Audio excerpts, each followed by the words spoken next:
নমস্কার। আরও একটি নতুন রেসিপির সাথে তানিয়াস রান্নাঘরে আপনাদের স্বাগত জানাই।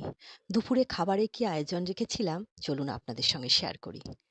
ছিল বাটির ছাপতে ১ বাটি গরম ভাত, নিলাম একটা কাঁচা লঙ্কা, সামান্য একটুখানি নুন নিয়েছি আর নিয়েছি স্যালাড। তার মধ্যে আছে গাজর, শসা আর পেঁয়াজ।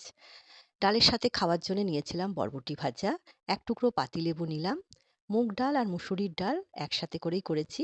রাঁধুনি জিরে ফোড়ন দিয়েছি আর কাঁচা লঙ্কা ফোড়ন দিয়ে ডালটা করা হয়েছিল। ডালটা কিন্তু খেতে বেশ ভালো হয়েছিল। আর করা হয়েছিল খাসির মাংসের পাতলা ঝোল। খাসির মাংস পরিষ্কার করে ধুয়ে নিয়েছি। এবার আদা, রসুন, কাঁচা লঙ্কা, পেঁয়াজ, জিরে আর সামান্য একটুখানি গোটা ধনে একসাথে পেস্ট করে নিয়েছি। এবার পেঁয়াজ কুচি দিলাম, টমেটো কুচি, স্বাদ অনুসারে নুন, হলুদ, কাশ্মীরি লঙ্কার গুঁড়ো আর সর্ষের তেল দিয়ে খুব ভালো করে ম্যারিনেট করে নিতে হবে। মাংস যত ভালো করে ম্যারিনেট করে নেওয়া যায়, মাংসের টেস্ট কিন্তু তত বেশি ভালো হয়। খুব ভালো করে মাংসটা ম্যারিনেট করে নেওয়া হয়ে গেছে।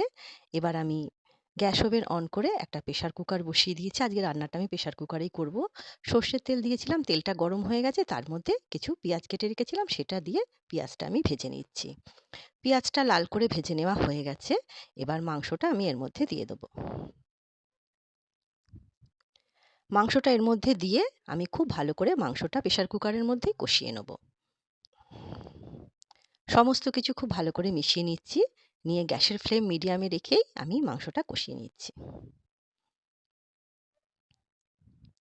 মাংসটা খুব ভালো করে কষিয়ে নেওয়া হয়ে গেছে। এবার আমি কিছু আলু কেটে রেখেছিলাম, সেই আলুগুলো আমি এর মধ্যে দিয়ে দিলাম। দিয়ে এবার আলু দিয়েও খুব ভালো করে আরেকটুখানি কষিয়ে নিচ্ছি। কষিয়ে নিলাম। এবার আমি এর মধ্যে দিচ্ছি ১ চামচ গরম মসলা। এবার পরিমাণ মতো জল দিচ্ছি। আবারও আমি সমস্ত কিছু খুব ভালো করে মিশিয়ে নেব।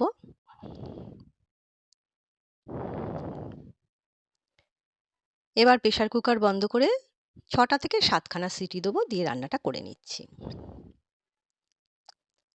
মাংসটা রান্না করে নেওয়া হয়ে গেছে। দেখুন কতটা সুন্দর হয়েছে। একবারে প্রেসার কুকারেই এইভাবে একবার খাসির মাংস ট্রাই করে দেখতে পারেন। সময়ও বেশ কম লাগে আর খেতে কিন্তু বেশ ভালো লাগে। তৈরি হয়ে গেল খাসির মাংসের পাতলা ঝোল। ঝোলটা কিন্তু অনেকটাই পাতলা হয়েছে আর খেতেও কিন্তু বেশ ভালো হয়েছিল। খাসির মাংসটা নিয়ে নিলাম।